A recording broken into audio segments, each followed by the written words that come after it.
अजीज दोस्तों, बुजुर्गों, अभी हैदराबाद के अंदर रिसेंटली एक मौलाना को पकड़ के लाया गया पंजाब से, इस्लाह माशरा के नाम के ऊपर। और उसके अंदर वो पंजाब के मौलाना ने ये कहा, शाही इमाम ने ये कहा, मौलाना भी नहीं है वो, शाही इमाम ने ये कहा कि आब कौसर से लोगों को हकाल दिया जाएगा अगर वो लड़की वालों का खाना लेंगे या लड़की वाले खाना खिलाएंगे। ये जो अलीम फरकी हैं, इनकी मैं बहुत इज्जत करता था। ये बहुत जमाने से ये काम कर रहे हैं जहेज के जोड़े गोड़े के खिलाफ। अच्छी चीज है। मेरे भी 3 लड़के हैं जिनकी शादियां मस्जिद में हुई और कोई रस्म रिवाज नहीं हुआ, निकाह हुआ, सादा निकाह हुआ, घर आ गए और वलीमा हुआ। तो मैं खुद उसका खाइल नहीं हूं, लेकिन इसका मतलब ये नहीं है कि आप इस तरीके से कोट कर दें कि आपको आब कौसर से हकाल दिया जाएगा। तो क्या असदुद्दीन अवैसी साहब जो अपनी बच्ची की शादी जिसमें 20,000 लोगों की दावत की है, क्या उनको भी आब कौसर से हकाल दिया जाएगा? अकबरुद्दीन अवैसी साहब जो जुमागी दिए जिसमें साबित बकरे और जो है ऊंट दम दे के रखे, उसमें वो सारा वीडियो वायरल हुआ था, तो उनको भी आब कौसर से हकाल दिया जाएगा। यानी जितने लोग जो खाना खिलाते हैं तो उनको आब कौसर से हकाल दिया जाएगा। ऐसी कोई, मैं तो कोई आलिम नहीं हूं, लेकिन मैं जितने मालूमात किया, ऐसी कोई ना कुरान से ना कोई से कोई दलील है, नहीं होना चाहिए। लेकिन इस तरीके से कोट करना और उसको लेके आ गया। उसका मैं वीडियो आज देख रहा था एक जगह पे, वो जो सिख लोग हैं पंजाब में, सिख लोगों के किसी गुरुद्वारे का इनाग्रेशन हो रहा है, उसकी संग बुनियाद रख रहे हैं वो लोग, अपना जो पढ़ना है पढ़ रहे हैं। ये वहां बैठा हुआ है शाही इमाम। शाही इमाम क्या होता है? इमाम होता है मस्जिद का, खतीब होता है। कौन सी भी मस्जिद हो, छोटे से छोटी मस्जिद भी अगर है तो उसका इमाम होता है। ये शाही क्या है? शाही मस्जिद क्या है? जामा मस्जिद, हिंदुस्तान की सबसे बड़ी मस्जिद दिल्ली की, उसके अंदर भी एक शाही इमाम है जो बीजेपी का साथ दिया, बीजेपी के लिए मुहिम चलाया। तो क्या वो शाही इमाम जो किया सही है, गलत है? हम लोग, आपने सबने एहतजाज किया उसके खिलाफ कि वो होगा मस्जिद का इमाम होगा। भाई शाही इमाम कहां से होगा? बादशाहती नहीं है तो शाही कहां से रहा? बहरहाल ये फितना है। और पलट के अलीम फरकी ने अपनी तकरीर में कहा कि कमिश्नर ऑफ पुलिस ने ये कहा कि हैदराबाद के अंदर सबसे ज्यादा प्रोस्टिट्यूशन यानी बुराई करने वाली खवातीन मुसलमानों में है, ड्रग्स लेने वाले मुसलमानों में सबसे ज्यादा है, पुलिस परेशान है। तो ये वो बताना चाह रहा है कि इसके कमिश्नर ऑफ पुलिस से ताल्लुकात है।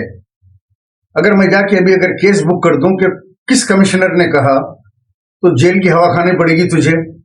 कमिश्नर का नाम लेके हवा मार रहा है। कौन सा कमिश्नर बोलेगा तुझे? कोई डाटा है तेरे पास? अच्छा, खर्च कम करो बोल के जो है आप जलसा रखे, यहाँ पे कॉन्फ्रेंस रखे, कहां पे रखे? किंग्स में रखे। किसका है शादी खाना? किंग्स। इतने भारी शादी खाने में, और एक वहां से जो है एक शाही इमाम बोल के जो है कैरेक्टर को लाके आने जाने का उसका खर्चा, सारे इंतजामात, सारी चीजें करने के इतना सारा पैसा खर्च करके बता रहे हैं कि जो है निकाह आसान करो। इतना पैसा, कितना पैसा खर्च हुआ होगा आप लोग अंदाजा कीजिए। उतना पैसा खर्च करके ये बता रहे हैं।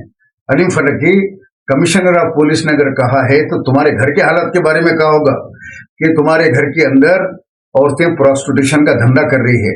मुसलमान औरतें नहीं कहा होगा कि तुम्हारे घर में जरा झांक के देखो, तुम ये वो काम करते घूम रहे, तुम्हारे घर की औरतें जो है बुरा काम कर रही होंगी, तुम्हारे घर के खानदान के नौजवान ड्रेस ले रहे होंगे। कैसे हो सकता है कि ज्यादा मुस्लिम खवातीन जो है धंधा कर रहे हैं बोल के? कौम से माफी चाहो, और अगर तुम माफी नहीं चाहोगे, उसको जस्टिफाई समझोगे, तो ये तुम्हारे लिए जो है मैं अपनी तरफ से वार्निंग दे रहा हूं कि तुम कौम से आके माफी चाहो। मेरी जबान फिसल गई या मैं तकरीर की रवानी में मुझसे गलती हो गई। मुसलमान खवातीन को बदनाम करने का तुझे कोई हक नहीं है। मैंने भी तुझे अपने बच्चे की शादी में बुलाया था। मौलाना नसीरुद्दीन साहब ने, मरहूम अल्लाह मगफिरत करे, उन्होंने निकाह पढ़ाया था, और अबू अमल के कहने पे रिपोर्टर, मैं तुझे बुलाया था, तूने तकरीर की थी आलिया मस्जिद के अंदर एक बेटे के निकाह में कि निकाह ऐसा होना चाहिए बोल के। वो काम वहां तक बहुत अच्छा था, لیکن یہ लेके आके शाही इमाम का फितना जो कि उसने झूठ बोला, और उसके ऊपर तुम जो मुस्लिम खवातीन को पुराने शहर के कह रहे हैं कि मुसलमान औरतें ज्यादा धंधा कर रही है, प्रोस्टिट्यूशन कर रही है, ये बात की तुमको माफी मांगना होगी। अगर तुम माफी नहीं मांगोगे तो तुम अपने अंजाम को पहुंचोगे। तुम्हारे साथ जो भी होगा वो जो है तुमको अंदाजा नहीं है, और ये कोई धमकी नहीं है। तुम्हारे खिलाफ एहतजाज किया जाएगा, लीगल एक्शन लिया जाएगा, तुम कौम के साथ तुम्हारा बाइकाट किया जाएगा, और तुमको पकड़ के लोग पूछेंगे कि तुमने इतनी बड़ी बात कैसा कही। ठीक है, माशरे के अंदर असराफ ज्यादा होता है, शादियों में लेन देन होता है, उससे खवातीन में बिगाड़ आता है, तलाक के केसेस ज्यादा हो गए, वो लड़कियां कोई बुराई की तरफ चली जाती होंगी। बहुत सी मुस्लिम लड़कियां हैं जो गलत रास्ते पे चली जा रही है शादियों के अखराजात की वजह से, माँ बाप के पास नहीं होने से। ये तुम कोर्ट कर सकते हो, लेकिन तुम इस तरह कैसा कोर्ट कर सकते हो कि कमिश्नर ऑफ पुलिस ने कहा कि मुसलमान खवातीन प्रोस्टिट्यूशन में सबसे ज्यादा है। कितना मुसलमानों के ऊपर हैदराबाद में रह के और हैदराबाद के मुसलमान खवातीन के बारे में बोलना जो है कितनी मायूब बात है। तुम अपने आप को सुधारो और एक वीडियो बना के तुम माफी चाहो।